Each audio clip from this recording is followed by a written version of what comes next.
Welcome to MGoRadio 3.6. A very professional podcast. I was unmuted. I did not know. At least I didn't say something terrible. It's pretty always the silver lining. I got through another podcast without condemning myself to a life of solitude. You only hem and haw on the genocide. That's good. Thank you, Ace. You're welcome. We are live. We are at Jolly Pumpkin. We are upstairs. We have one fan. We have one fan who is here. We also have Nick Hopwood from Peak Wealth Management, who will buy you a beer if you show up. There are tickets and everything, and he's a nice guy, very, very, very fit guy. So that's a change for us. Indeed. But anyway, we're upstairs, Jolly Pumpkin. Come by in the next couple hours and have a free beer and make us feel less lonely. Nobody can make me feel less lonely. I probably shouldn't have said that out loud. Our sponsors are Underground Printing, the Bow Store, the Residence Inn, Ann Arbor Downtown, Homeshare Lending, Peak Wealth Management, the Alumni Association of the University of Michigan, Ann Arbor Elder Law, Lantana Hummus, Human Element, Eco-Telligent Homes, and Michigan Law Grad. So, Ace, Indiana, defeated once again. Mm-hmm. And once again in extremely painful fashion. So, yeah, I thought about this for the last 15 years. So, if Michigan gets in trouble against Northwestern or Indiana or usually Minnesota, they're going to pull it out. Because they're a superior football team. No, just because they got ass lucky. Remember the Roy Roundtree thing? Well, yeah. The Delio power slide? Yeah. Especially with Indiana. You have to go back to Northwestern 2000 for something crazy weird that went against Michigan one of those games. And... yeah, but so the last 15 years, we're talking about, okay, they're not a very good football team, but they get in a lot of scraps. And they win all these scraps against the teams that, you don't really care about. You got the Illinois shootout. You got, the Ben Chappell, Indiana teams, keeping up. And then, every time it's okay, we're in a dogfight with Michigan State again, or we're, unexpectedly going for a 2-point conversion to win against Ohio State. That never comes through. No. So we got the punt stuff, the monsoon stuff, the 65 fumbles stuff. I would just really like if the luck was concentrated more towards the top end of the schedule instead of Yeah, at this point I'd take some upset losses to balance out. Yeah, seriously, if that's what's going to happen, if we need to lose this Indiana streak so that we get 5 turnovers against Ohio State, I'm taking it. Yeah, every time at this point. But I mean, here we are. But it was nice to win against Indiana. It was nice to win against Indiana, and that was going to be a long drive home otherwise. Mostly kind of deserved it. Yeah. I mean, outgained them. There was some funky stuff on both sides, but punt return wipes out a lead that looked fairly impregnable, and in the aftermath, the defense seems exactly like the defense, right? Mm-hmm. So, 15 drives against, 20 points. Game-sealing goal line stand. Game-sealing goal line stand. 2 of those drives start at the Michigan 25 and the Michigan 20, and it's just kind of par for the course. The exception being they're playing a different kind of offense. Yeah. They're playing a passing spread, basically, and one that hasn't quite imbibed all the boardness. It's still basically what Kevin Wilson was teaching last year. Yes, just with less creative play calling. I mean, there's always kind of a 1-year grace period where if a successful guy leaves, the guy who replaces him just keeps doing the same stuff for about a year, and then Yeah, I mean, Denard still ran a lot in 2011. right until they decided to change that in the Iowa game. I don't want to talk about that. Yeah, sorry. That was just, one example. So this is still a passing offense that can be efficient. I mean, you have Simi Cobbs going off for 11 catches and 150 yards in like 2 quarters against Ohio State. Yeah. And Michigan's cornerbacks shut him down. Completely. Would you like to add any more to that thought? I mean, you're live in the press box. You have a view of the game that I actually didn't have. Yeah. I think the most impressive thing was from up there. I was watching the coverage downfield quite a bit, especially since we did have a TV up there, and I did note how close they were panning in. So it was like, well, this might be useful. And it was shocking how little they had downfield, because the rest of the receivers aren't great, but Cobbs is a legitimate NFL talent. Yeah. And David Long was hanging with him, Lavert Hill was hanging with him, and Brandon Watson was hanging with him. I mean, they were willing to put all 3 of those guys on Cobbs, and at no point was there a time where it was like, man, Ramsey really missed something there. Yeah. And they're playing the ball well while it's there. I mean, you have Watson, the most dangerous play Cobbs had, Watson ran him 2 yards out of bounds, and the refs somehow let that go for a play until finally getting it right on review. But that was great coverage. I mean, when you get a fly route and make it so the guy has no choice but to run around you voluntarily on the sideline, right, you've won handily. And Long was winning so handily that Cobbs was just kind of back shouldering it at him. And right, and they're giving up on the best route that they have, and they're trying to these back shoulders that they can't complete. Even the overtime pass interference on Long, I thought was great coverage. Yeah. Where he knows it's going to be a fade, and so he's like, all right, you don't get to run this. And multiple times they're trying to hit that fade, and it's just as soon as the ball goes up, nothing's happening. Yeah. And then Lavert Hill has the interception. Yeah, just the textbook perfect coverage. He almost has a second interception, which I thought was called back fairly. He got a little handsy at the top of the route. He yanked the guy back by his jersey. I mean, I wouldn't have been surprised if that wasn't called. Yeah. Because a lot of those things are subtle and can be screened off from the referees. But if Rashard Fant's interception was a penalty, then that certainly was. Well, so. I don't even think that even in that world, that just looked like pretty good coverage. Yeah, got a gift there. Yeah, got a little bit of a gift there. But every time that a cornerback was called into service, he excelled. Yeah. And there were a couple of blips here and there, but, we're 6 games into this season, and Michigan seems to have 3 cornerbacks that range from great to good. Yeah, that's definitely beating expectations heading into the season. And I think you noted in the UFR that there were a couple times where when they went into nickel or dime, they'd play all 3 corners out there at the same time and lift Khaleke Hudson, which is not something we've really seen yet, but shows how much they trust those guys. Yeah, so passing downs, you're seeing Hill in the slot, and that's working out pretty well. And, under 5 yards an attempt against an offense with Simi Cobbs. And, again, 150 yards in about 2 quarters against Ohio State until they just started dedicating 2 players to him on every play. And Michigan didn't really do that. No. They had a guy who was kind of checking sometimes on posts and stuff, but they were very comfortable just letting Cobbs go one-on-one with whoever, no matter how much space he had. Yeah, that Watson play that we talked. I mean, he's pretty much all alone on one side of the field there against Simi Cobbs. There isn't a guy within 30 yards of those dudes, and there aren't a lot of teams that be comfortable even aligning that way. No, but Michigan is, and they pressed Simi Cobbs the whole game, and 4 catches for 39 yards? Yeah, somewhere right around there. On 10 attempts, and several other plays that didn't actually end up in a Cobbs attempt, but Cobbs was the first read, and then Ramsey has to scramble. So a major step forward for, well, I don't know if it's a step forward, but it's a lot of data that we now have that says that Michigan's cornerbacks are not a problem at all. Yeah. And that just leaves the safeties, really. Everything else on this defense looks somewhere between A- and A+. Yeah. And the safeties look a little bit hinky. Yeah, we had another Tyreek Cannell over aggressive missed tackle in this game that turned a give up and punt into an almost first down. Yeah, a little dangerous there. But they're still coming up with enough positive plays, and then the Josh Metellus, I don't know how you let this guy slip by you on the sideline moment. Yeah. But other than that, I mean, they're not making enormous mistakes, really. We saw with Indiana when they got gashed on the Long Higdon touchdown. a big part of that was a safety sprinting up towards the line and choosing the wrong side and giving up the middle of the field. Yeah, both those safeties got split. And we haven't seen anything like that from Michigan this year. All of a sudden, guys just jetting past everybody. And it is important to note that I give a lot of coverage positives when guys can't see anything and they just kind of scramble out, and I don't know who's covering who because it's off the screen. Yeah, and in this game, everything in the defensive backfield was off the screen. But so those guys are also playing a role in some very huge coverage positives. And I think they're good players. I think all three of them are good players. And we just keep coming back to them because there's almost literally nothing to complain about on the rest of the defense. Yeah. I mean, invent a complaint from this game that is not about the safeties. Maurice Hurst wasn't quite good enough? No, come on. Pro Football Focus best defensive player in the country. I was kidding. There is a noticeable drop off to the backup defensive lineman.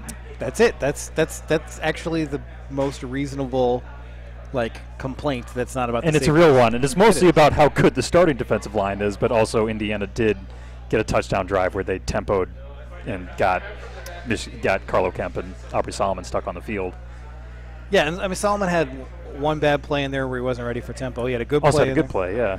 So even the guys that aren't playing at the level of the starters, I think it does say something that Michigan is willing to rotate them in. Yeah. So they had, I think, probably 8 or even maybe 9 backup guys get in if you count the third quarter, whoever that is. Yeah. So you saw Uche get in. You saw Gill get in for a play when McCray was kind of cheap-shotted. And then you saw Kemp and Solomon and Marshall and Dwumfor and Jamerick Woods. Yep. So all of these guys got in the game, and only 2 of them were kind of injury replacements. The rest of them are guys that Michigan is playing on purpose. Yeah. And so you're getting a little bit of hope there that maybe they'll have some depth in case they get an injury or they get stuck on the field for a long period of time on a Georgia Tech drive or something. Yeah. So a good sign for this defense going forward this year, but mostly for the future. Yeah. I mean, they've built some functional depth, but just to see some of the younger guys start to break through, they're not getting on the field in a close game unless they've shown something. Right, and they're turning in plays here and there. So Ambry Thomas had good coverage. I forgot about Ambry Thomas. Yeah. Ambry Thomas had good coverage on a slant that he couldn't quite break up. Dwumfor had a good pass rush. And they trusted Dwumfor enough to have him in on Indiana's final drive. Yeah, he's if they're going to go to a 4-man line, they play him instead of Monet as a pass rusher. Yeah. So, I mean, other than this defense is doing it to a different style of offense, I think your biggest takeaways are cornerbacks are getting towards awesome, and that they're building a little bit of depth. Also, I thought Rashawn Gary had a bit of a breakout. Yeah. I mean, it's only a bit of a breakout because he's been playing very well, but I had him scoring highest of all the defensive linemen. He should have had a sack. He did have 2.5 tackles for loss. I think he had a sack in there too, but he should have another one. Yeah. So he's really starting to translate his production to box score stats. Yeah, he was starting to do stuff like both sides, read options, and make plays on them where it's that was what we were expecting to see. Yeah, and he's doing speed to power on the edge, which is something that I think we've been waiting for. Yeah. Because, if you're worried about an edge rush for that guy and you're oversetting, he's just going to toss you into the lagoon. Yeah, so let's see him take a few more offensive tackles for a ride. And then Devin Bush isn't scoring in the stat department the last couple of weeks, but he's playing at the same level. Yeah. And he should have ended this game. He should have, yeah. This is not a superlative performance from the officials. No. Do you want to get into that? I mean, he comes flying in, should have had a game-ending sack, has got Ramsey pretty much in his clutches, and Ramsey just kind of whirls around and chucks the ball into no man's land. And if you're talking about area of the receiver, we're talking a large area here. Yeah, there's a screenshot that I have where there's literally nobody on the screen when the ball hits the ground. Yeah, so I mean, I remember live that there was a receiver in the general direction just off of where your screen probably ended. Yeah, he was about 8 yards away. But if you're trying to if you're enforcing the intent behind that penalty, you're calling that every time. Because there's no way. I don't even think he could have possibly seen the receiver before he let that go. He was getting whirled around. No, it's so he just chucked it, and then that should come with a runoff, and a loss of down, and that totally changes the complexion of the game. So,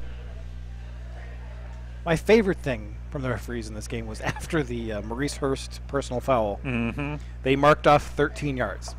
Which is not the distance for any foul in the rule book. And I'm charting this, and they're at the 29, and then they're at the 16, and I'm like, that's not 15 yards, and it's also not half the distance. No. But they tried. The refs really tried in this game. They did. The only thing that really succeeded in throwing a record-setting number of flags against Michigan. So I did get pretty fired up because they have a tunnel screen. And they've already been called for this once in the game where the offensive lineman comes out and then cut blocks on the edge, which is not legal. No.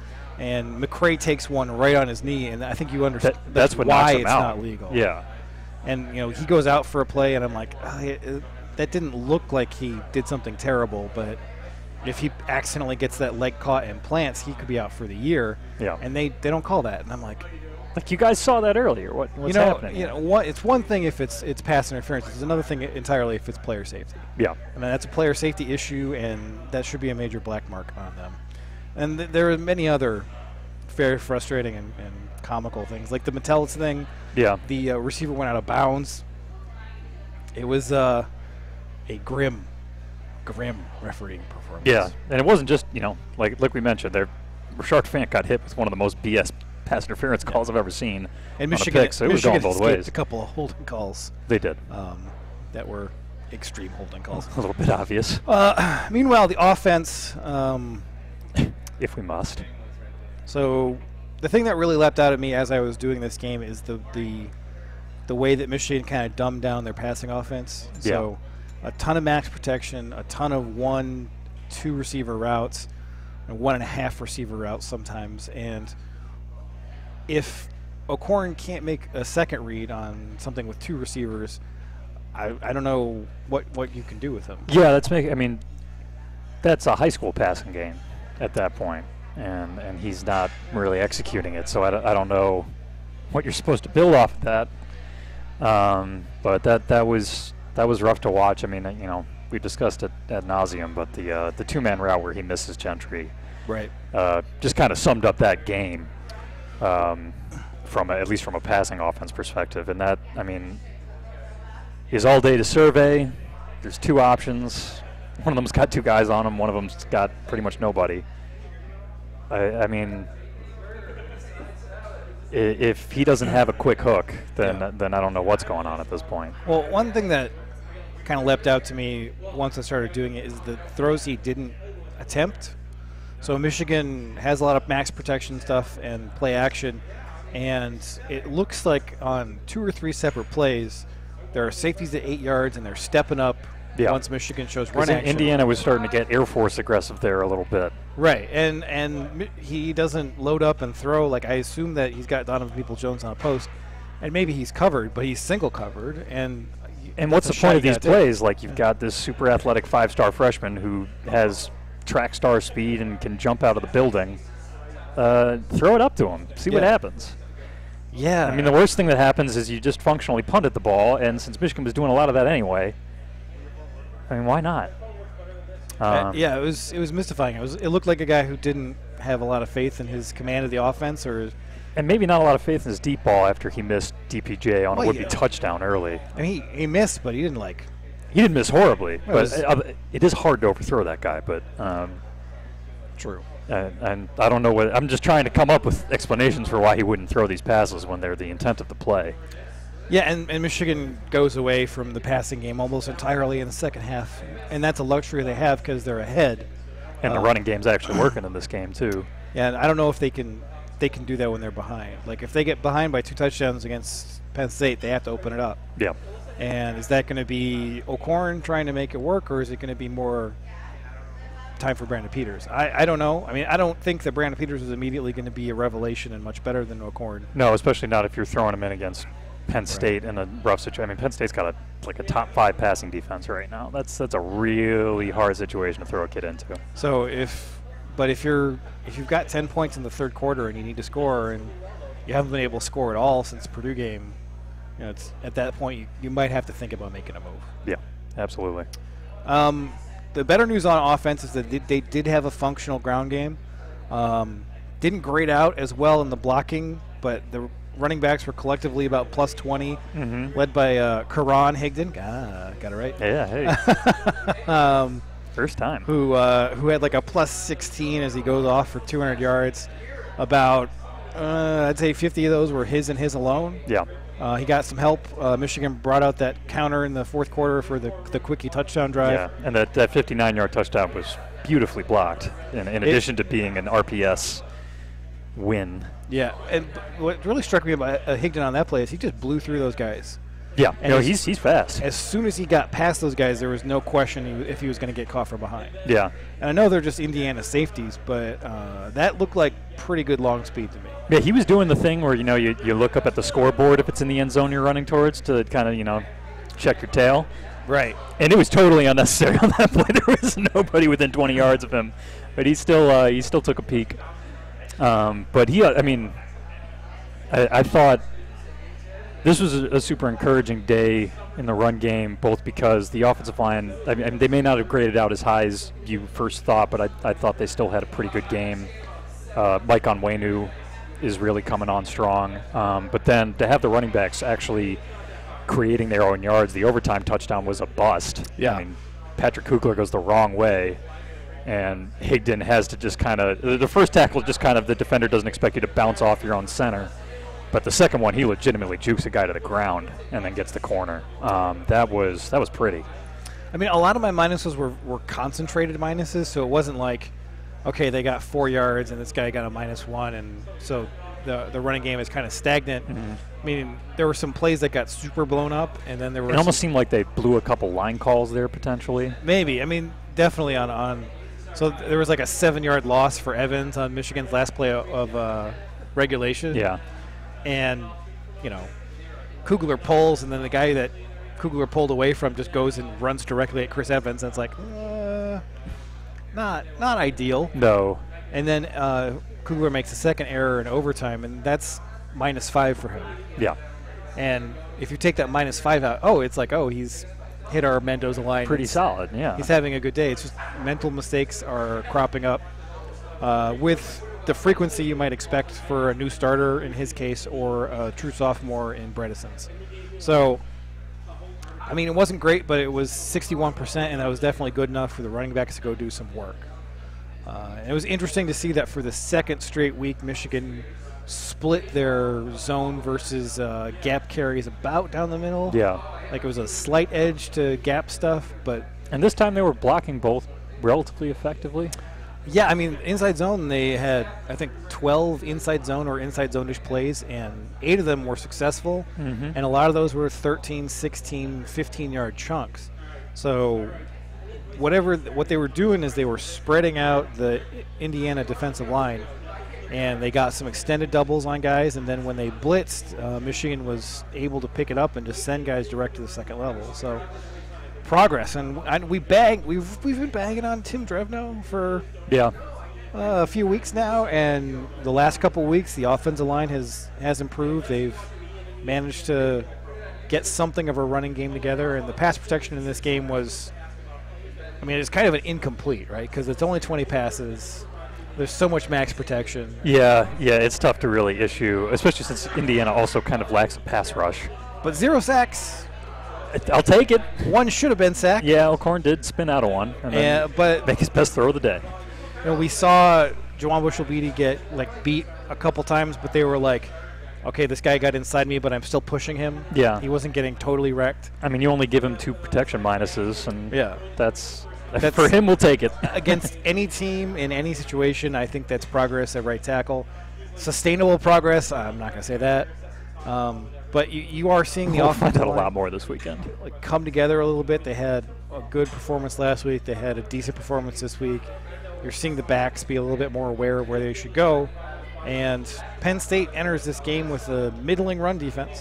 Yeah. So possible that Michigan could do some work there and grind out an ugly dub. Let's hope, because the other options are not very appealing. No, they are not. And then Jawan Bushell-Beatty has a presence on the ground. He moves people. He does, and he's not perfect, and he's missing some blocks. But when he gets on a guy and he latches on, he and Onwenu next to each other move people. Yeah, that's a lot of beef. And on those fourth quarter counter plays, those guys were the point of attack. And on all three of those counters, they annihilated a dude and got to the second level. So that is a promising start to we can run power right quite a bit. Yeah. And that I look forward to. That would be very nice. Anything else from a noble 27-20 victory over mighty Indiana? I've got relatively little. Yeah. All right, we are going to take a break. We're going to come back, and it's time to talk mid-season expectations revamp. Let me just tell you a couple things to keep in your mind while you're out there. When we take the field, we're going to win.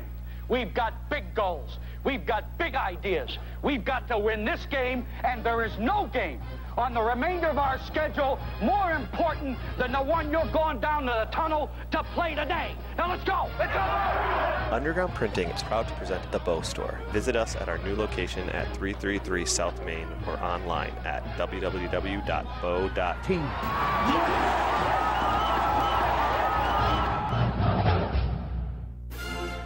It's painless, it's online. It's group ordering made easy for your next custom printed apparel order. Pogo from Underground Printing takes the aggravation out of custom printing for a group. Whether you're selling shirts for a fundraiser, organizing a large event, or trying to collect sizes and payment for a family reunion, Underground Printing is here to help. Save time and hassle every step of the way with our easy-to-use site. No more guessing what to order, chasing people down to pay, or wasting time trying to sort out who needs what. We'll set it up and you can just sit back and relax. We can even take care of individual shipping. To learn more about Pogo, visit us at any of our convenient locations or at pogo.undergroundshirts.com. I grew up in a small town of Hazlitt, Michigan, and I witnessed a lot of great people making a lot of poor financial decisions. And I thought to myself, I don't want to be in that position. I don't want to have my retirement at risk. Over the last 17 years, my team has developed and refined our process, which helps people understand what's important to them and what they value most. And because people don't have pensions anymore, we're adding in multiple income streams during retirement. At Peak Wealth Management, our goal is to build long-lasting relationships, and we do that by building trust, by showing our integrity, and letting them know how much we care. And that's one of the most important things we do here at Peak, is understand your goals and help you get there. If you need a place to stay in Ann Arbor and don't want to be stuck out by I-94, there's a new hotel downtown, and the owners, who should be well known to the Michigan community, have asked our help to get the word out. The Martin family, yes, that Martin family, recently opened the Residence Inn Ann Arbor downtown, just a block from Main Street and a short walk to Michigan Stadium. They're competitively priced and offer a free hot breakfast, free Wi-Fi, a fully equipped kitchen in every suite, and an indoor pool. That's the Residence Inn Ann Arbor downtown.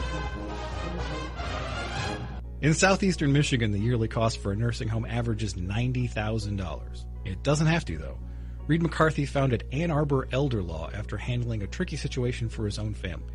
Years of experience later, his boutique firm works with clients across southeast Michigan, dealing with Medicaid planning, long-term care, and tax, disability, and family law, not to mention family dynamics. If you have a family member who may need that level of care, or if you're ready to start your own estate plan, Reed can give you a plan for the future. Visit AnnArborElderLaw.com or call 734-945-9693. That's 734-945-9693.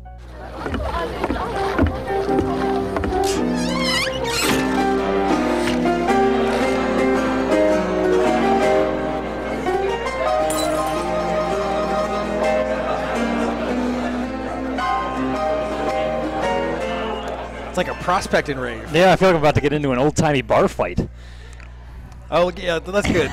The good thing about doing it at a bar is that I get to be scared that we're going to destroy the equipment because someone spills a beer. Not you, but this jabroni. More me. Much more me. Always be nice to your wait staff. This is a very auspicious time to order a beer.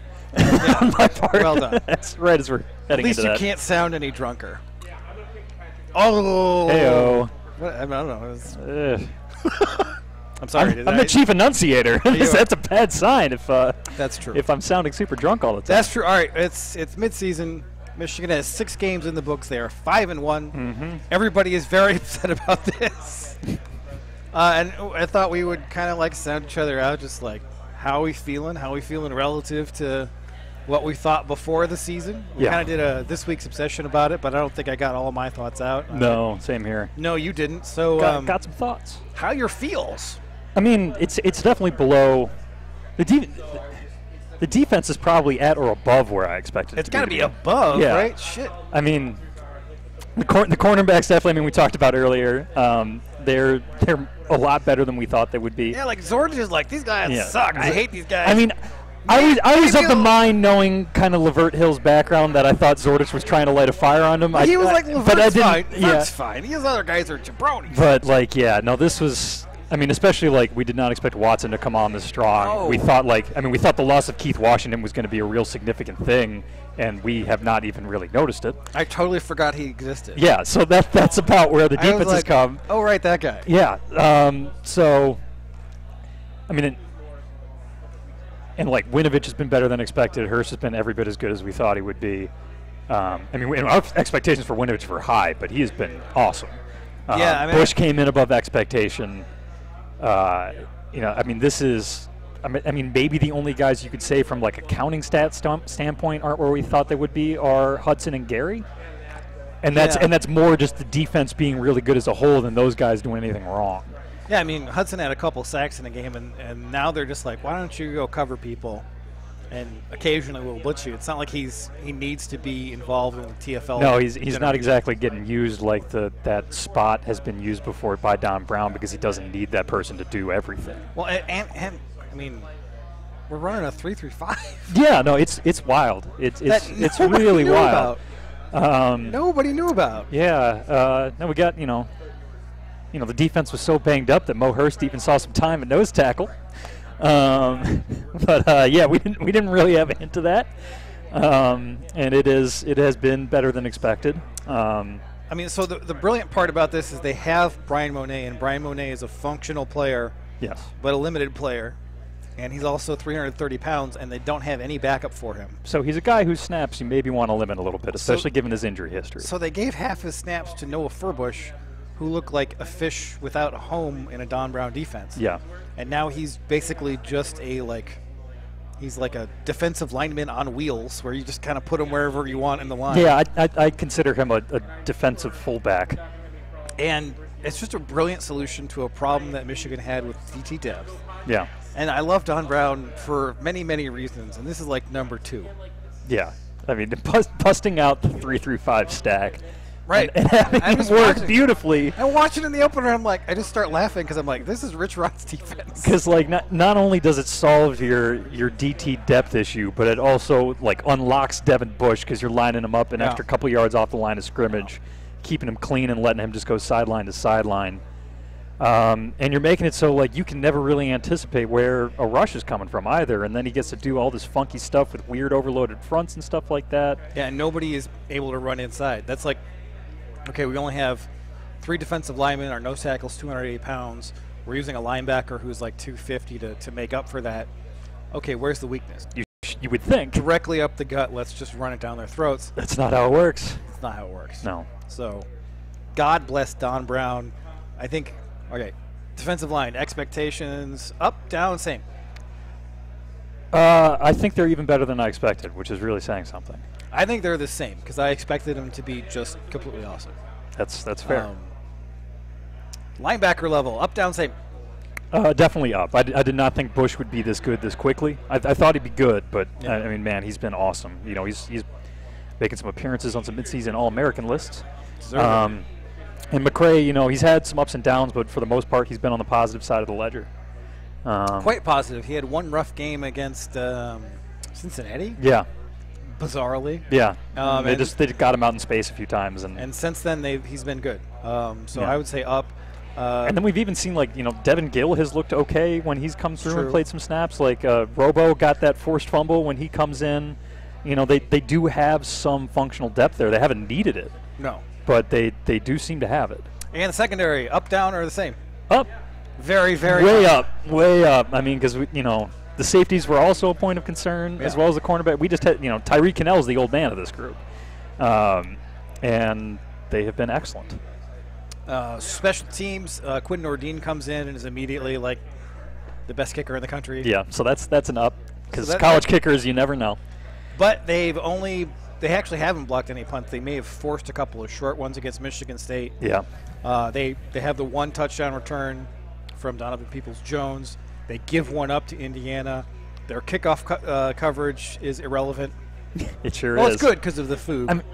I mean, old Doug has been killing it on those kickoffs. The Foog dead race. Poor Indiana was getting just demolished at the 15 every time. You're right. I take that back. Michigan's kickoff return unit itself has been an abomination. It sure has. Special teams, up, down, same. I would say same. I thought it would be like somewhat middling, but maybe in a different way. Okay. Like, place kicking is better than I thought it would be. Punts are probably a little worse because I thought that like having the number one punter would maybe translate a little bit more quickly, but Robbins has been a little inconsistent. Almost because it seems like they're trying too much with him sometimes. Like they're trying all these different styles of punts, and it may seem like you want to get a couple of them down first where he's consistent on it. Kickoff returns have been terrible. I expected them to be better there just because the number of athletes on this team. And then with punt returns, Peoples-Jones is very good when he gets a crack, but you don't get many of those these days. And I don't know, Fogg's been awesome. Like, so it's kind of, I'd say it's sort of right in the middle for me. I'd say up, just because having a kicker who is not a college kicker. That is huge, just to have somebody who, like, if he trots out from 40 and in, you don't feel nervous. 40 and in? I mean, just in terms of, like, he cranks those. Those are no doubters. And they go right down the tube, right? Yeah, it's like there's no question that if it's going to go in. Like, both the kicks against Indiana were 38 and 40 yards out, and I don't remember being so confident in kicks from that distance in a long time. As soon as they go up, it's clear that they're right. It's like I grew up with Jason Hansen on the Lions. This is like watching that. Yeah. Where you just know. I mean, out to a great distance, it's pretty automatic. And having that for 4 years is. And it could come up especially huge this year, given how Michigan's going to probably be in some close games, and how the offense has not been super reliable. Yeah. Hopefully it comes in especially big. All right, the sad bits. The offense. Let's start with the offensive line. How are your feels? I'd say they're a little bit below expectation. I mean, obviously, like, right tackle we knew was probably going to be problematic, but it's been more problematic, I think, than we, at least as in pass protection. Yeah. Well, no, both really. And I just keep waiting for him to take that step forward in the run game, and it hasn't quite all. They're starting to make some progress. They certainly have over the last couple of weeks, but I was kind of hoping they'd be where they're at now in the first couple weeks of the season. Seems like the progress is a little bit delayed, but we are seeing some flashes where that could change over the second half of the season, because they are getting the man bally stuff down a little bit and blocking inside zone a lot better than they were. Yeah, I mean, I'm also down, obviously. I think the kind of the disappointment is Bredesen a little bit. Like, I was hoping that Bredesen would be the guy who's kind of popping up on the Pro Football Focus All Big Ten lists. Sure. Yeah.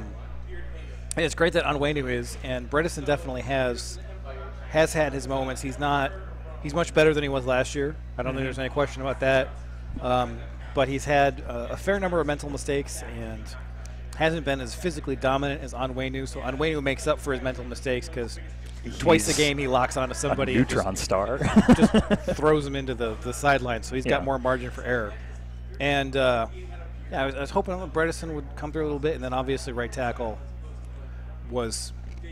I mean, I told people that it was going to be a black hole, and like my tackle rating in the preview was 2.5 because I was averaging 4 for Mason Cole with 1 for the right tackle, and that feels too optimistic. Despite that, like my rating scale only goes down to 1. Yeah, I think there was a 0 at some point during the Rich Rod era on defense. Like there was definitely like a 0 at safety. I mean, yeah, like that was deserved. Probably breaking the scale in that era was absolutely the way to go. I really didn't expect them to go with Elizio if he was as unprepared as he appeared to be. Yeah. because he emerges out of nowhere and he starts, and they had Runyon there for a large period of time.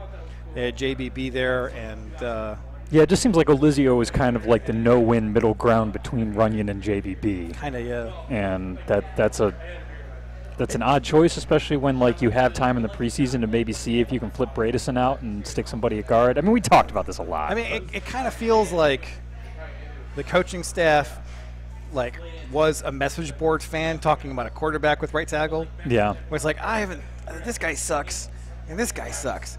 I haven't seen anything from this guy. He's probably good. Yeah. And that where you're turned just out talking yourself into somebody because of the lack of other options Yeah. there. And yeah, it has not gone great. No, tight end? Up. I mean, despite Ian Bunting all but disappearing, McCune's been good, and Gentry being not just like a very viable receiving threat, but a guy who can function as a blocking tight end. Yeah. I'm not sure I expected that to happen in his whole career, and certainly not this early. I kind of expected him to go the Funchess route. I think my expectations are about level. Because I thought between Bunting, Gentry, and McCune and Eubanks that they could find Jake Butt's production Yeah. and basically match it. And I feel like they've done that. Yeah. And Wheatley's been hurt. He's flashed some excellent blocking ability when he's been in there, but I kind of expected that. Like, I was very positive about the tight ends before the season, and I think that I was right. Yeah, I think you might have just been higher on that position group than I was heading in. So I was yeah. So I'm going to call that a push. Wide receiver, I don't even need to ask you about this. I mean, as it turns out, freshman receivers do suck. Well, Unless they're Tariq Black, and then them getting hurt really sucks. Yeah, I mean, you have 4 bullets who come in. You have the 2 guys who are there for spring, and you have the one who's clearly ahead of the pack, and he starts off well. Yep. And then he's out for most of the year, all of the year, I don't know. But, like, it turns It's a out huge that blow. That's a guy that Michigan could not have lost. And Yeah. he's been lost. So, going into the season, I was really worried about the depth in the defense. Like, what happens if one guy gets hurt? Yeah. I wasn't expecting that an injury to a wide receiver could possibly be that devastating because I thought they'd all be kind of in the same pile. Yeah, I mean, you think, at the very least you've got a bunch of talented guys who, there may be some mistakes, but you're still seeing the talent flash through, and instead having the lack of a reliable number one. I mean, I'd say Kakoa Crawford's easily the most disappointing of them all. We should get that out of the way. Like, he was supposed to be kind of like the number one guy that you could at least rely on to be a possession receiver here. And he can't really be relied on for much of anything right now. I mean, he's not really getting open, and he's not catching the ball when he does. Yeah, it's I know I sound super harsh on the guy, but it's tough to say nice things about his season so far. Let's say we're not writing him off yet, but he hasn't distinguished himself from the freshman at all. No, and that's a bit of a problem. Yeah, I mean, you're seeing pretty simple mistakes happen. I mean, you're seeing with him now. It seems like some of he's getting a little frustrated with his play. He picks up the bad personal foul against Indiana that was just completely unnecessary. Yeah. And then, I mean, we knew Peoples-Jones was going to be sushi raw coming out of high school from a route running standpoint because of the offense he was in and the fact that he could just use his athleticism to be amazing in high school without needing the technique down. But it's I mean, you see, this team has showed you why freshman receivers have a tough time producing because it's complicated. The timing and the route combinations require, I think, more knowledge and technique than we sometimes give them credit for. Yeah. And that stuff really shows up, especially when you have an offensive line that's leaking stuff through where you need guys to maybe make sight reads or come back to the quarterback, do stuff on the fly. We've seen guys have trouble with that. And like Perry's really the only guy that they can rely on to be at the right place in the right time and catch the ball right now among the wideouts. Yeah, and as the kind of corner route earlier demonstrated, he is 5'10". Yeah. So that is a limiting factor. I mean, I do expect this group to get better, both because it's going to be hard for them to take a step back, and they are so young that they should have some in-season improvement. But I'm kind of hoping for them to just reach average by the end of the year. All right, running back. That's a tough one. Yeah, I'm going to call it a push right now because first of all, I think more of the early season issues were on the O-line and the backs. And kind of the production that I think heading into the season we were hoping to get out of Chris Evans has now been shifted to Ty Isaac and Karan Higdon in a way that's totally acceptable. Those guys have been running quite well. Fumbles, though. They've lost some fumbles. They have also had some unfortunate fumble luck. I think they've lost every fumble they've put on the ground. The running backs have, yes. Yeah. So I don't think that would loom as large if, one of them had grabbed a ball back that bounced the right way at one point. Sure. And I think it's spread evenly across each of them, too. I think Higdon, Evans, and Isaac each have one. Ty has 2. Isaac has 2. No, I just think, they've been somewhere between acceptable and decent, and once this line gets going, I think we might see them get better than that, and we certainly saw signs of that with Higdon last weekend. Yeah, I have nothing to add. That pretty much covers it. I mean, I do think I'm looking forward to seeing a little bit more Kareem Walker. I thought his carry was impressive. Yes. I'm hoping that they do actually get them more involved in the passing game. I mean, they talked that up all offseason about how Evans was going to have like 30 catches. And we haven't seen it. He has like 2. But I mean, we might see him get moved around a little bit. We'll see now that Michigan's having so much trouble with the receivers, and they've got these other running backs coming up. Especially if Walker breaks through too. I mean, that might give them the ability to kind of use Evans as more of a moving piece. Well, and so they put him out there on the edge against Michigan State, and they just kind of throw him that smoke screen. Yeah.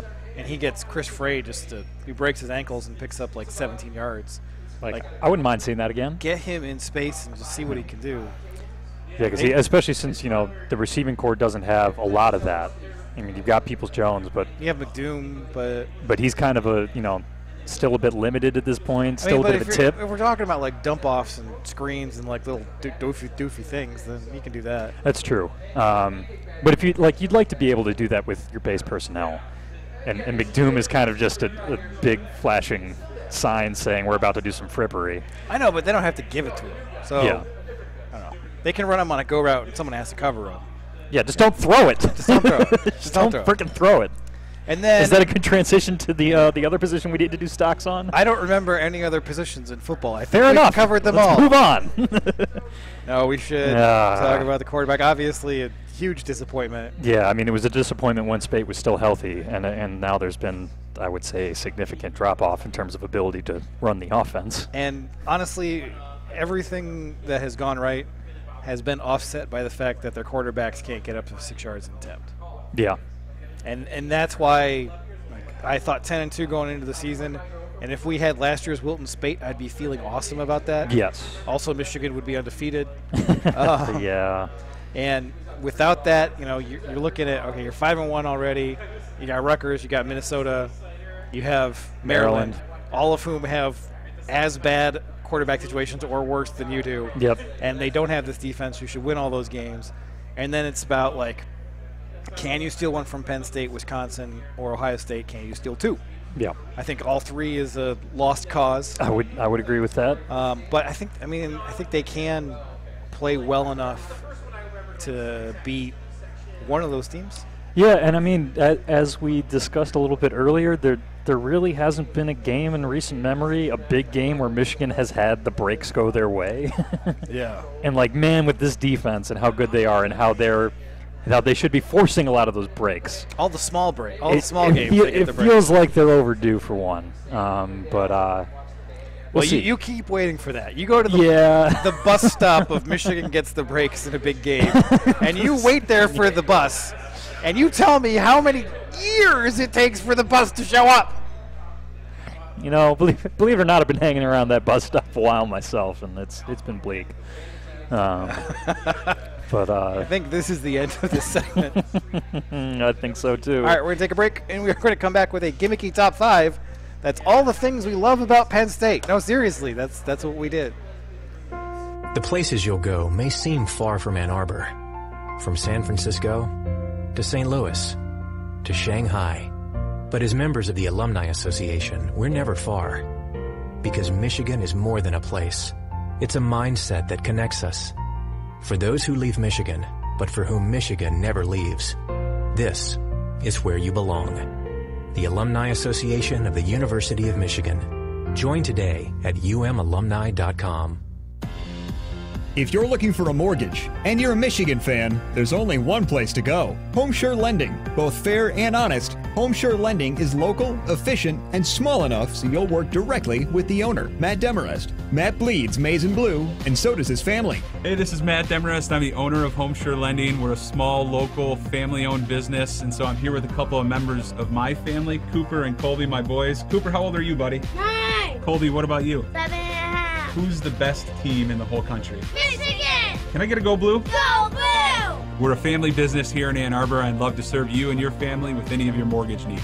Located at 2723 South State Street in Ann Arbor. For more info, go to homesurelending.com. That's HomeSureLending. You can reach Matt at 734-531-9950. HomeSure Lending, NMLS 1161358, Equal Housing Lender.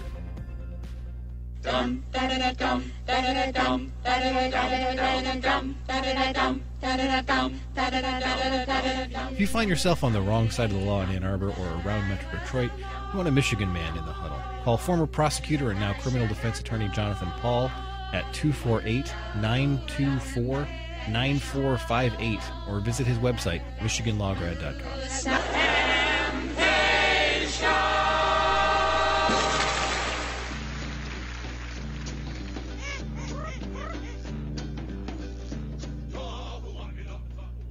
If you've got a cold room or you're feeling drafts in your house, you probably want to take care of that before winter. Here's what you've got to do. Call Ecotelligent Homes for a comprehensive home energy audit. They will find the source of your issue. Their licensed teams will install the fixes. They will help you qualify for the right local rebates, and they even offer 0% financing. Ecotelligent Homes is an award-winning DTE Energy and Consumers Energy trade ally.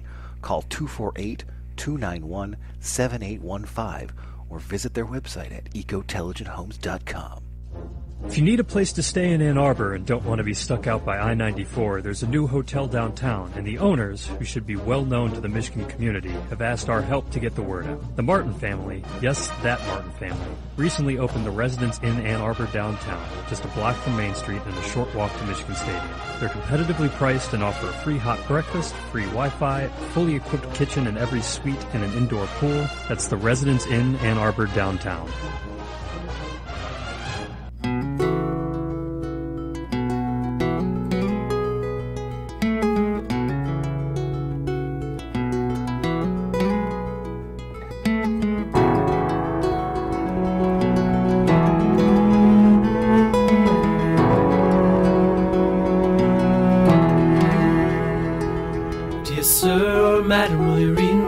It took me years to write, will you take a look? Based on a novel by a man named Lear, and I need a job, so I wanna be a paperback writer. Paperback writer. It's the dirty. Is that a 1 or a 0? I don't know, but I know my wife loves it. Never heard that song before, but I guarantee you she's memorized it. Yeah, it's she doesn't listen to this. I can bomb her all I want. That's a good life tip for everybody who's married out there. Make sure your wife doesn't listen to your podcast. Anyway, this is our Gimmicky Top 5 segment. We invite Nick Hopwood of Peak Wealth Management to join us. How you doing, Nick? Doing well. How about you? Good. Excellent. Are we fired up? We are. Okay. No Eeyore. No Eeyore. Our Gimmicky Top 5 is our favorite things about Penn State. Yeah, this could get interesting. I have some things that I genuinely admire about Penn State. We'll see how this goes. And Ace has none, apparently. I was trying to have a positive, friendly. I have like 2 in here that I think nice. that are pretty nice. All right, well, we'll start with you, Mr. Eeyore. Ace to number 5. The 409ers were already people I'm inclined to hate. Okay, so it's just like a sign that's like, don't be friends with me. Yeah. So like you've made yourself known. So you made yourself. They usually make themselves quite obvious. Yes. And it means I know that I don't need to get within like 200 feet of them. There's a Dimitri Martin joke where he says that all bumper stickers say the same thing to him. And that's let's not be friends. And it's kind of like that, right? Yeah. Okay. It's like, if you got a Joe Pa shirt on, I know all I need to know. I don't need to talk to you. Yeah. All right. Nick, you're number 5. I'm going to go with Joe Paterno's last 40 years because because when I was a kid, I grew up a Michigan State fan, if you can believe it, and I had some seats right behind the Penn State, at Michigan State bench, behind Penn State's bench. I just focused on Joe Pa for much of the game. The guy didn't have a headset, obviously, and he didn't talk to anybody. He didn't talk to anybody. He didn't talk to any players or any coaches for the whole game. Sat there. Yeah, he just walked back and forth. So it's like he's got a sideline pass. Yeah. Yeah. A really nice one. They usually don't let you that far. I'm going to go with Joe Pa's last 40 years. All right. My number 5 is they have their blogs have very accessible language. So, in case you can't pronounce the word touchdown, they'll call it tutties for you and put it on a shirt so you can learn how to spell tutties. I want that. It's the blog for the Denard Robinson Cooks of the world. So there's a Penn State blog that just talks in nonsense the whole time. Absolute baby talk. And I like them because also, in addition to being accessible for Penn State fans, I feel like my writing ability is greatly superior to theirs. So it's a confidence booster. Ace, number 4. This is actually sort of a real positive one, which is that the line isn't like 1,000 miles long. They have good ice cream. Oh, they've got like one of those. They got like the stores creamery, yeah. And it's like it's delicious. The problem is like every time I've been there, the line has been like around the corner. Yeah, I mean there's that blank slate place downtown that I'm never going to go to. I've been there on off hour. It's worth going on off hours. Okay, because I walk by it and I'm like, do I want ice cream 3 hours from now? Not really. Not that badly. Not that badly. Yeah. Nick, you're number 4. I'm going to go with Judgment Day, October 1997. I was a freshman at Bursley. We smoked them like 30-something to 3. I don't know. 34 to 8. 34 to 8. There you go. We were propelled from like number 4 to number 1, right. And it was awesome. There are many great things about that day at Bursley. They were a good stepping stool. Yes. My number 4 is it's a little bit involved. I just wrote down Jerry DiNardo. Let me explain. Yeah, this is going to take some explaining. So I was doing an event in Chicago, and it was like a Q&A thing. Sam was there. I was doing a thing, and Jerry DiNardo came in. And he did his little speech. I did mine. Sam did his Q&A afterwards. Somebody was asking like why the Big Ten was down, and I responded, they don't have quality coaching. You know, you look at Michigan, they're struggling. You look at Penn State, Joe Paterno hasn't really been plugged into that program for 25 years, and DiNardo just shut up, and he was just like. He was so angry at me for saying a blatantly obvious thing about Joe Paterno that Nick has already covered. Yeah. And I was very uncomfortable for a long period of time, but I managed to annoy Jerry DiNardo. And since he's annoyed me so often, you're taking that as positive. I feel like Penn State gave me the opportunity for a measure of revenge. Fair enough. I feel like he hasn't been on the BTN so much lately. Is that just me? I don't know. Has he? Yeah, I almost never watch BTN studio shows, to be honest. So I can't say I've tracked DiNardo. I don't know either. Ace, number 3. Both the stadium and the kind of tailgating around it. I just, I went there as a fan in 2008, which was a bad decision, but I did get the tailgating experience. And just kind of, just like huge parking areas around the stadium. The stadium's kind of up on top of this hill. Yeah. It's got like this very kind of foreboding feel to it, and that does not change when you go in. Because, I mean, they do the whiteout thing. They've got, it's not a huge bowl. You've got the levels to it. It's loud. This isn't sarcastic at all. No, it isn't. Don't worry, the rest of mine will be. Okay.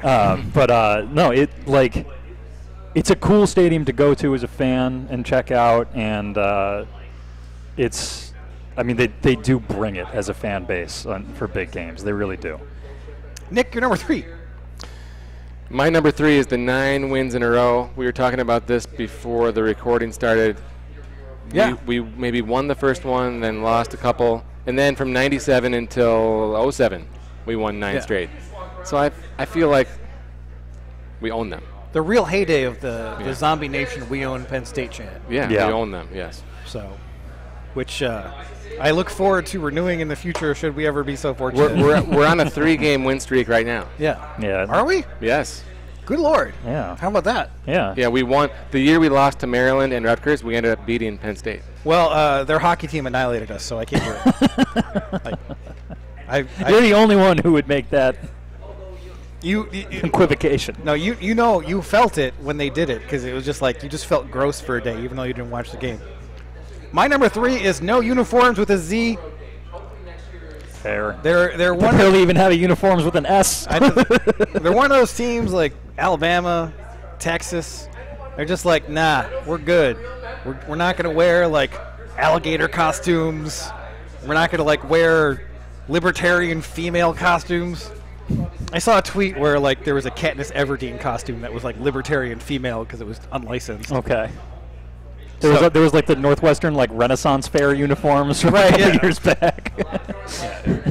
So I appreciate the fact that the only thing they've ever done to the uniforms is they put the names on them after the horrible thing so that people wouldn't leave. Yeah. And then they took them back off. Yep. So I appreciate a boring outfit. Yeah. Could I sound any older? No. I could try. Ace number 2. The frequency with which they lose to Michigan. That's my number 2. I mean, I think we've mostly gone over it. I grew up during the 9-win period, so I'm used to it. Nick, you're number 2. I'm going to go with confusion around the name of State College, Beaver Stadium, College Park. I mean, what is it? Well, College Park is Maryland. Well, there's State College, but then State College. Okay, help me out then here. I don't know. So Happy Valley. So there's like Happy Valley is the region. that's State it. College That's is the the other town. one. I'm gonna cross out College Park and add Happy Valley. Right. And I don't know how it works. It's there's just too many of them. Ace, nobody knows. No, that's the whole point. My number 2 is that going to Penn State was preparation for the great brandoning of Michigan Stadium. I can sound older. I'm doing it right now. So I go there for 06, and I'm like, this is the chintziest thing in the world. And the only thing that they're doing now that we're not doing is they still have the cat that goes. Yeah. And thankfully, Wolverines don't have a noise. I'm waiting for that though. They're cat-like associated. enough that we're going to have the same thing that Northwestern has. Why is it the same for everybody? And it's just also why is it totally unintimidating?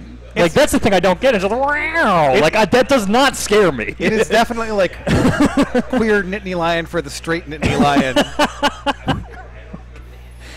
Like I'm not talking. I'm just talking about that show. It has the that show. That affect. Yes. The noise has that.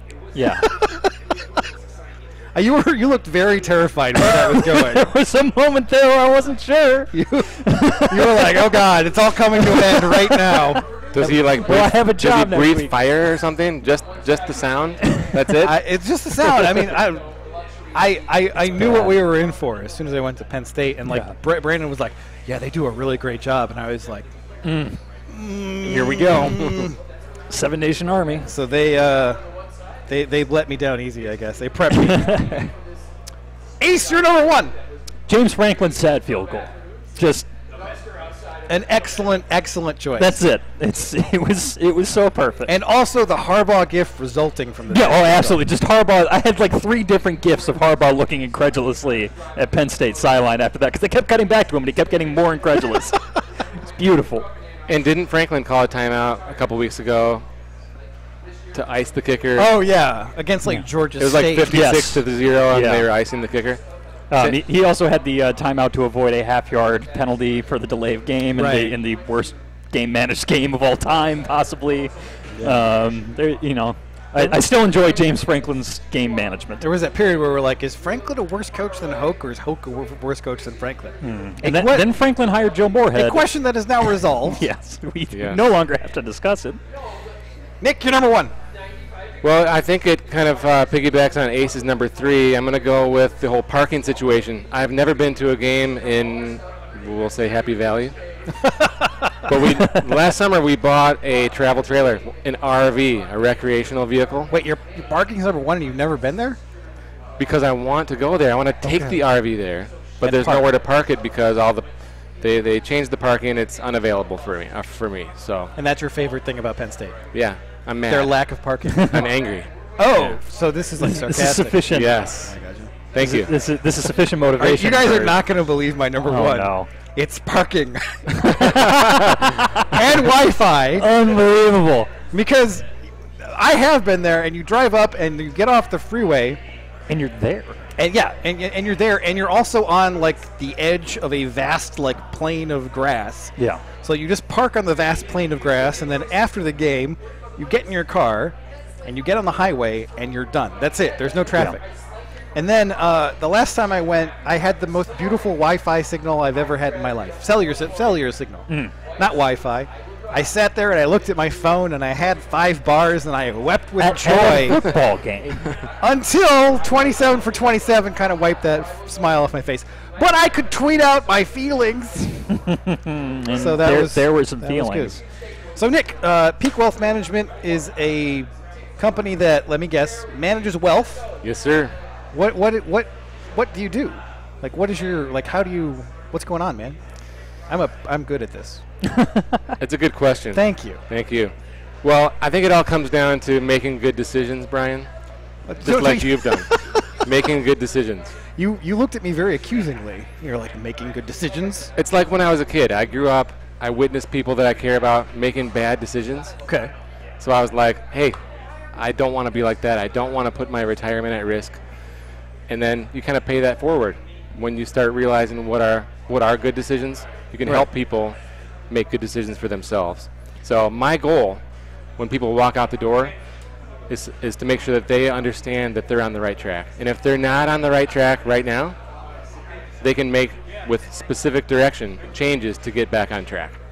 So if you have a small child and you want to set up a college fund, we can help 529? Correct. Okay, I think I might actually... You started thinking about this. I think I might need to talk to him. That's a very smart move. Yes. Yeah, talk to this guy. So anybody who needs to know about 529s or IRAs or retirement... Shoot, I might need to talk to him too. That's right. I'm glad that you actually can save money. That's nice. Yeah, right? I mean... It's good stuff. It's good stuff. And you need to work with a certified financial planner. A certified? Yes. Mm-hmm. So what's the certification? Well, it's like taking 3 years of classes and passing a class, kind of like the bar. Passing a test, kind of like the bar. So it's pretty hardcore. It's hardcore, yeah. And in fact, they only offer this test in the spring and in the fall. And of course, the time when I was ready to take it in 2005 was in the fall on Ohio State game day. Oh my God! Yeah. So it was. So you are dedicated to your craft. Yeah, absolutely. Yeah. So I can remember, the anxiety of, do I take the test now in November, or do I punt 6 months and go through 6 more months of studying? Yeah. But I had to get it done. Yeah. So, all right, that's one of those good life decisions that you're talking about, right? I get in the car after the test. We're winning by 10. We lose. 2005. Well, at least you won the test. I did. But at that moment, I felt like I lost the test too. But when it's a hard test, you're always worried about the result. All right, Nick Hopwood of Peak Wealth Management. You have a website? PeakWM.com. There you go.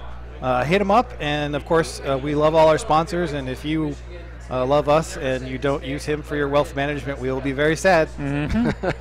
so go do it. All right, we're gonna get one more break in, and we're gonna come back and talk about Penn State.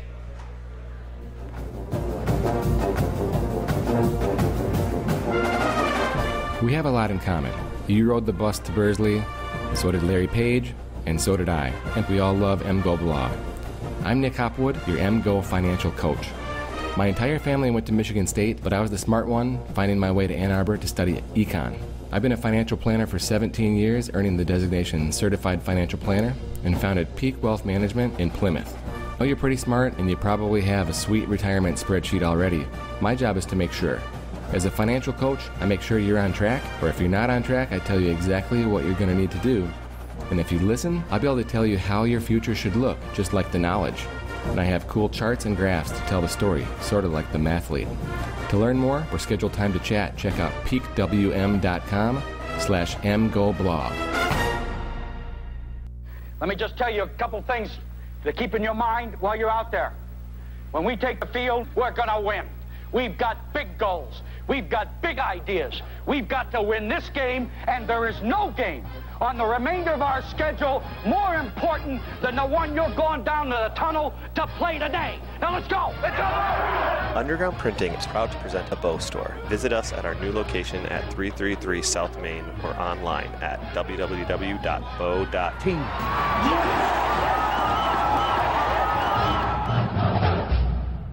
Want the perfect game day outfit? Underground Printing has unique, great-fitting apparel and officially licensed apparel from legendary Michigan names like Woodson, Howard, Schembeckler, Ufer, and more. UGP also specializes in custom-printed apparel and promotional items for groups, events, and businesses. Whether you need one shirt as a gift or 1,000 shirts for a charity walk, Underground can customize almost anything for groups large or small. To learn more, visit Underground Printing at one of our 3 convenient locations around Ann Arbor or online at undergroundshirts.com. The places you'll go may seem far from Ann Arbor. From San Francisco to St. Louis to Shanghai. But as members of the Alumni Association, we're never far. Because Michigan is more than a place. It's a mindset that connects us. For those who leave Michigan, but for whom Michigan never leaves, this is where you belong. The Alumni Association of the University of Michigan. Join today at umalumni.com. I'm back in the USSR. Tell how lucky you are. Back in the US, back in the US, back in the USSR.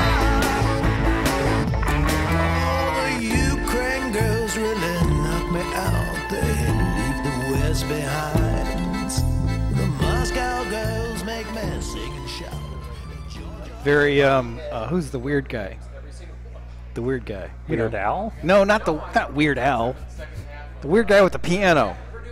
With the growly voice. Last Heart of Saturday Night. Tom Waits. Oh, Tom Waits. Little Tom Waitsy. A little bit. Not at all ravey. No. Speaking of raves. He needs to sound more like gravelly for me to get the Tom Waits comparison. Well, he's fine. Tom Waits sounds like he just ate a pack of cigarettes. Well, I didn't say he was. Anyway, speaking of raves, Lantana Yellow Lentil Hummus that Seth already got into, a hint of spiciness and topped with sunflower seeds and apricots. This one's a good one too. It's like it's spicy and it's also sweet, but subtle. Yeah. Yeah, and Nick's into it. Like he shows up and he's like, this is good. I used to eat like Costco hummus, but now I know that that's made of cats, and I'm not going to do that anymore because I'm sick of murdering cats just to put something on some bread or some stuff like that. So, yeah. Yeah. Do you have anything to add? No, I think we've covered we covered it? The important bits. Check out all of their flavors at lantanafoods.com and find it at Bush's, Kroger, Meijer, or check your local grocery. All right. Penn State. Well, I've focused more on the defense than the offense so far because I fell a little behind this week. But that part is not encouraging for Michigan because their defense is very good. How is it very good? They seemed that they were just going to be kind of middling. They're really stout up front. I like both their defensive tackles quite a bit. The very confusingly named Cothran and Cothran, their names are spelled different and they play differently, but they're both quite good. One of the Cothrans is more of like a 2-gap plug up the middle, make life hard on the offensive lineman type guy. Okay.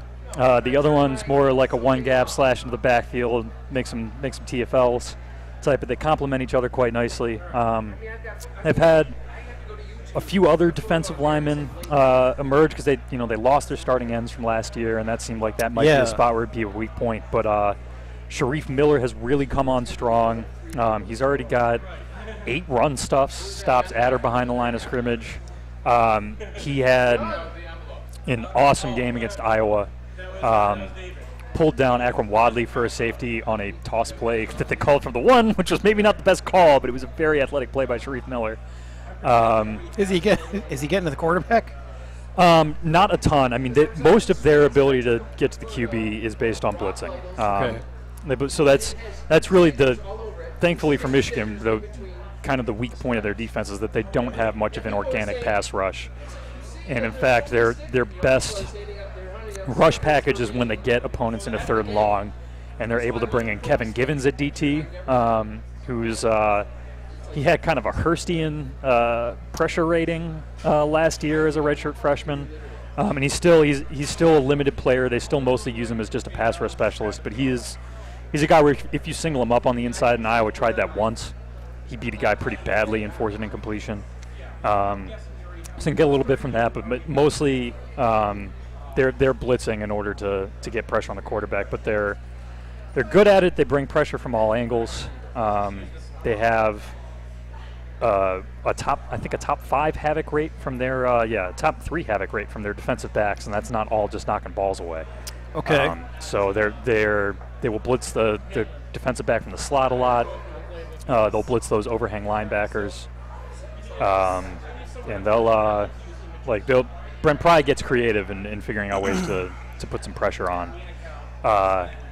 They're a little pliable up front. It didn't show against Iowa, mostly because Iowa was trying to zone stretch them to death. Iowa's been so bad on the ground the whole year. Yeah, but I also I've watched them against Indiana and Northwestern as well this year. Obviously not great offenses, any of them. Yeah. But neither is Michigan. And none of them were really able to get consistent work done against Penn State on the ground, and that's a little worrisome because their pass defense has been awesome.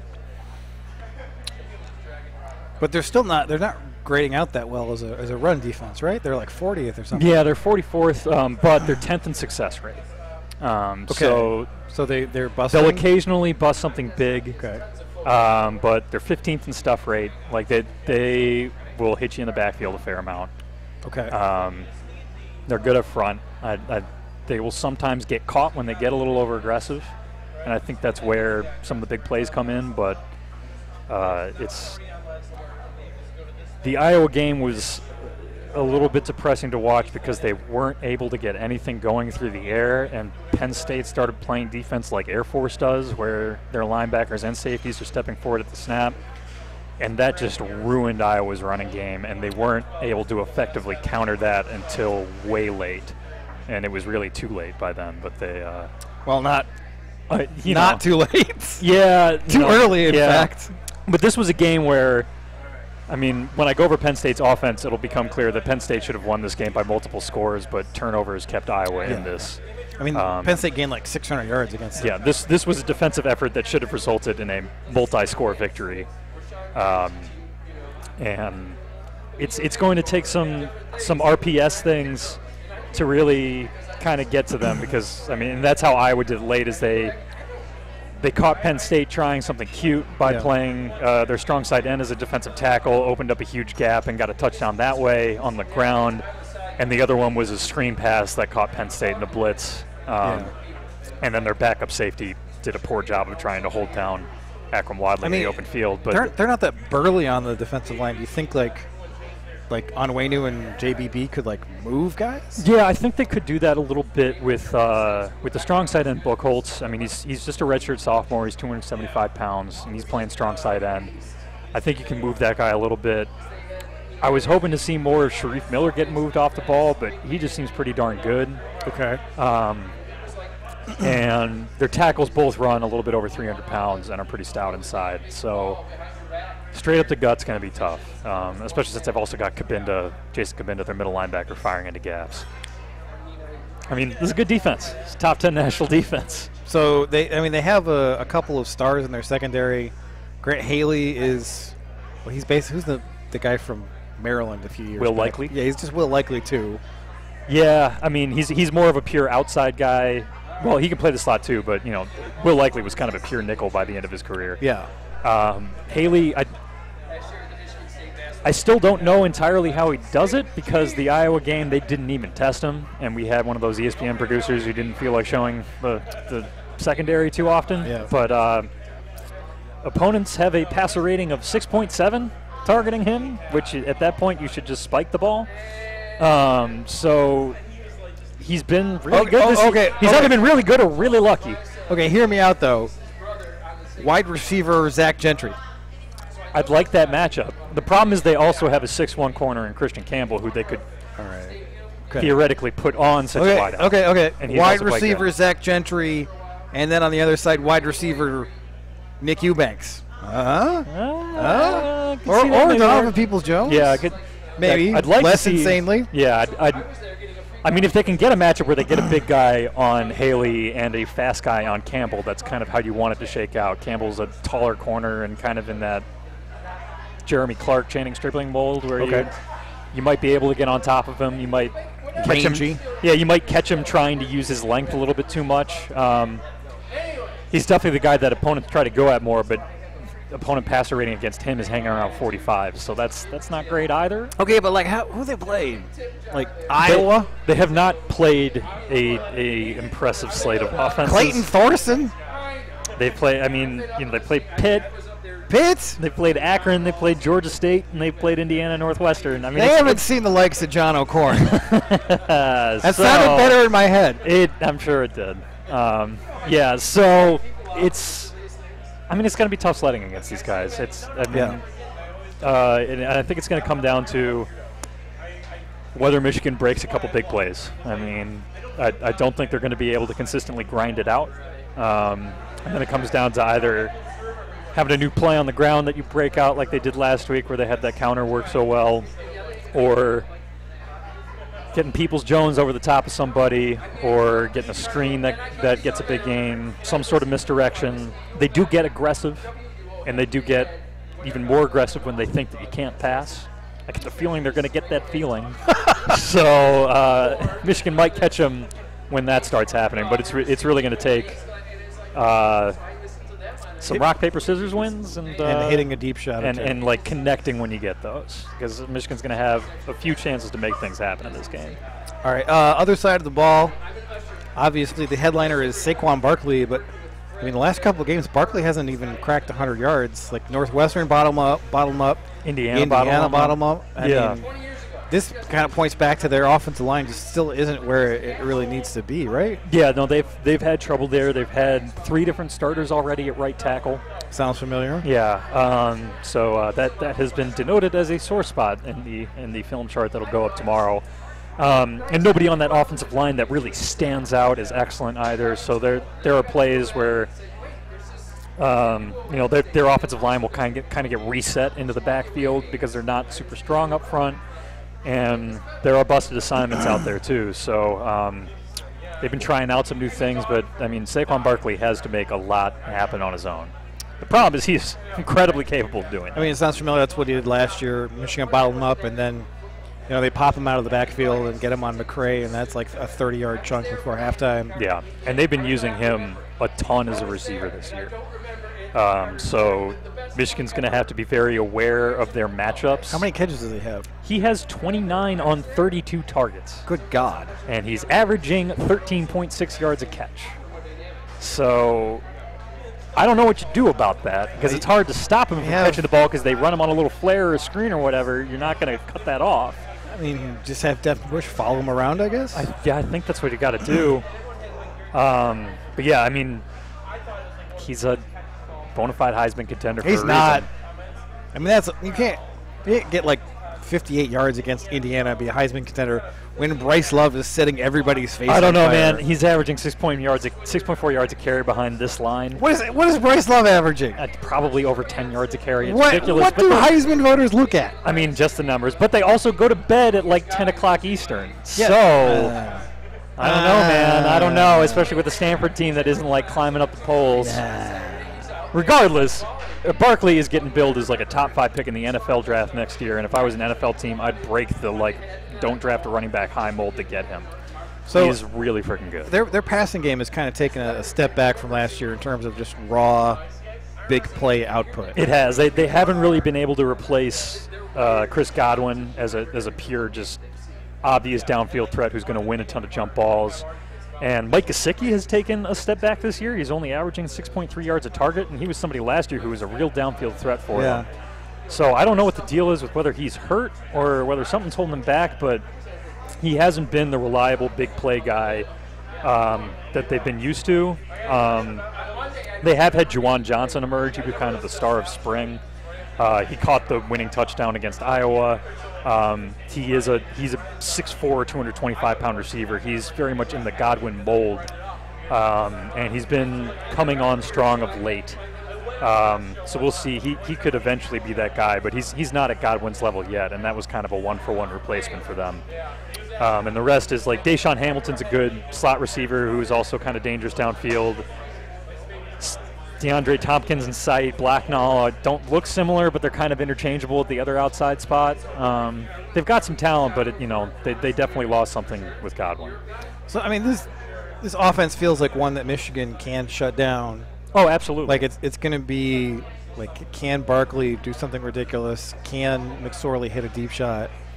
Versus pretty much kind of the same thing on the other side of the ball. Yeah. I mean, I'd give Penn State. What worries me is Penn State's dudes are much more likely. Right. to Yeah. Exactly. hit those. But this is going to be like a rock fight with some explosive plays. Yeah. And then the other thing that really bothers me about Penn State is their punter. Blake Gillikin is really good. And really good. He's got like that side spin thing when he needs like a punt that gets down to the 5. Yeah, he'll put some English on it. He's pinned, 12 punts inside the 20 out of his 26. How many touchbacks? Just 2. That's crazy. Yeah, he's forced 9 fair catches. I mean, he's averaging 44 yards a boot, so it's not like he's got a. That's insane. Yeah, he might be an All-American. I mean, he might be the Ray Guy Award winner this year. And you know that there's going to be a ton of like punt exchanges in this game. Yeah. And Michigan's been okay, decent, but it feels like they're going to be kind of like running uphill whenever they have to get the ball back. Yes. Now, on the flip side, their kicker, Tyler Davis, is 6 for 13 this year. Oh. And in a matchup against Quinn Nordine in a game that might be low scoring. Oh, my God, we're going to win this like 9-6. I'll take it. I'd take it right now. Morris disagrees. Oh my goodness, I would love it. We're going to win it 9-6, and they're going to miss 3 field goals. I mean, it's not the craziest prediction out there with these 2 defenses and the kickers that are involved, but I do kind of expect either McSorley or Barkley to reach the end zone at some point. Nah. But I mean, one big thing for Michigan is just going to be to make sure not to let McSorley break the pocket. They've been pretty good about that this year. They have been. But McSorley's a more dangerous downfield guy. What's up, Nick? Couldn't you see it going just like the Iowa-Penn State game? Except we're a little bit better than Iowa. Well, I mean, they went up and down the field against Penn State. I mean, against Iowa. Like, they had 600 yards offense, and then Iowa got lucky. Yeah, so, there were just some. I mean, one way that Iowa was able to stay in that was with a couple bad Penn State turnovers, and I could see that part coming through if Michigan is able to consistently keep McSorley in the pocket and pressure. And Michigan doesn't turn the ball over. So yeah, sure. Yeah, right. That'll be wonderful. I mean, I think it'll be competitive on total yardage, and then it's like, can they hit Peoples-Jones downfield more than Barkley breaks loose? And like, I give Penn State the advantage there. But it feels like a game where it's going to rest on a handful of plays. If it's not 9-6, it's like 21-17 or 28-17. Could we give up 28 points? I mean, our defense has been so good. Not unless the defense is scoring some touchdowns themselves, or the special teams comes through. He just means like, can they give up 28 points? I mean, I would expect them to come in lower just because. Yeah. I mean, Michigan's done a great job at preventing Barkley from breaking loose even last year. And, like, he's had his struggles against Northwestern and Indiana. Like, now what's going to happen? And, like, he has, like, 3 70-yard runs now. But, like, it's all going to depend on, like, whether Saquon Barkley breaks that last tackle. Yeah. Or, like, Cannell flies in too hot on an ankle tackle attempt. Or just hot enough. Yeah, I mean, like, hoping for that. I think Penn State should be favored in this game, and I expect them to win. But, like, if Michigan has like their first drive and they hit a deep one to Donovan Peoples-Jones and it's 7-0, well, now it's game on. Yeah. If Michigan's able to get themselves out to an early lead, that'd be huge for just being able to kind of sit on it. Right, yeah, and just see what happens. And I mean, I went from thinking this is a 60% Michigan win in the preseason to being like, okay, it's 40%, it's 35%, but I do think Michigan has a solid shot at winning this game. They just need 2 big plays. Yeah, I think it's about a 1-in-3 shot, but crazier things have happened. Crazier things usually against happened. Northwestern. Yep. But the Gillikin thing just kind of looms. It does. If it's a field position game, that's a huge especially after the Iowa game last year, where Golden God Ron Caluzzi just totally flips the game. Gonna get punted out of a playoff spot again. Not that we were going to the playoff. No. That's life. You beat Indiana. You beat Northwestern with the craziest crap you can think of, and then you get punted out of the national championship. That's life, man. That's life.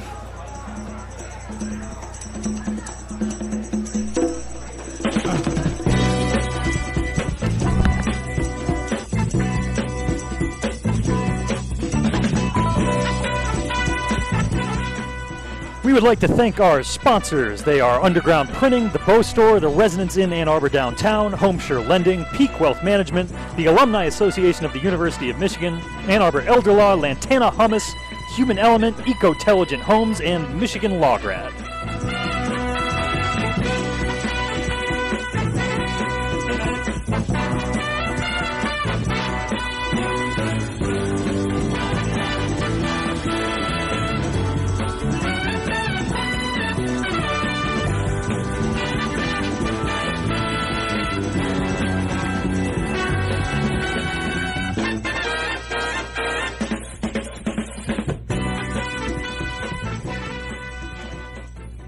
Who's got it better than us? No!